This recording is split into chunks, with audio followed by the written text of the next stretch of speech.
Without objection. The gentleman is recognized for 5 minutes.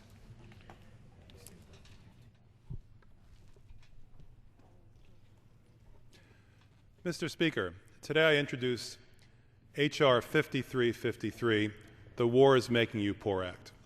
The War is Making You Poor Act does three things.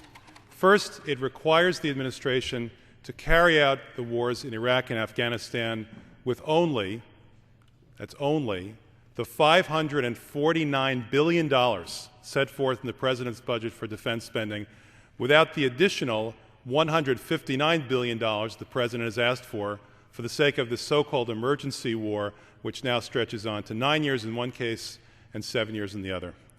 My view is that $549 billion is enough for these wars or any other wars the President plans to engage in.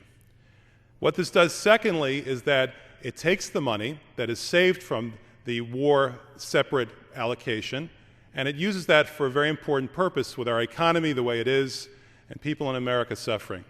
It takes that money, or 90% of it, and it uses that to make $35,000 of everyone's income in America tax-free and $70,000 for married couples. Let's be clear about that. Let's be clear about what I said. With the money that is being saved by the War is Making You Poor Act, we can give $35,000 of every American's income. We can make that tax-free and $70,000 for married couples. And in addition to that, it takes the remaining money and reduces the federal deficit and the federal debt. I think those are three things, all of which need to be done. This bill brings them all together. Let's start with the fact that the administration has asked for $549 billion to basically keep the lights on at the Pentagon, and beyond that asked for another $159 billion for the wars. Let's see exactly how much that means. On this chart here, you can see that the U.S. military spending is as much as the entire rest of the world combined. As much as the entire rest of the world combined. And in fact, the ones who come in second are our NATO allies in Europe, who I don't expect to be attacking us anytime soon. Beyond that, you have to go all the way down to China to get to any country that is conceivably ever going to be a military enemy, and we outspend China by over 5-1.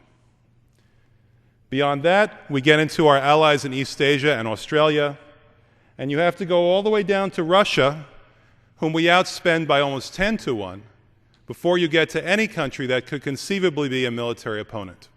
Why is this necessary? If we're going to have military spending that amounts to this much, half of all the military spending in the world, do we need to have on top of that base budget, another $150 billion for the war? I think not, particularly when people in America are suffering. So I believe that the thing we need to do is to take that $159 billion that the President has set aside. We're not saying he has to stop the war. We're not giving a cutoff date for the war. We're simply saying you need to fund that out of the base budget of $549 billion, and we take 90% of that money and give it back to the American people. And I think most people would be surprised to learn that that is so much money that we've been spending on the war in Afghanistan and the war in Iraq, that every single taxpayer in America will be able to get his first or her first $35,000 of income completely tax-free. You won't see $1 in tax until you make more than that.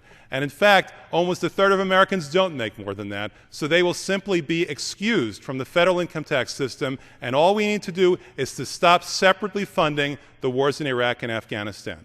Now, I've heard a lot of complaints from the other side and many complaints from people on our side about the federal debt and the federal deficit. Here's something concrete that you can do. If this bill passes, we'll be able to reduce the federal deficit by $16 billion. You don't have to take my word for it. It's already been scored by the Joint Committee on Taxation. The Joint Committee on Taxation staff has determined that the tax cut that's needed to give every single person in America $35,000 tax-free, their first $35,000, would cost less than the wars and would leave over after that another $16 billion. Mr. Speaker, this is an idea whose time has come. It's time for the American people to see that there is no longer any need to go beyond the base, exorbitant defense budget that's presented to us by the President, notwithstanding the fact that there are wars in Afghanistan and a war in Iraq. It's simply not necessary. You can see for yourself, enough is enough.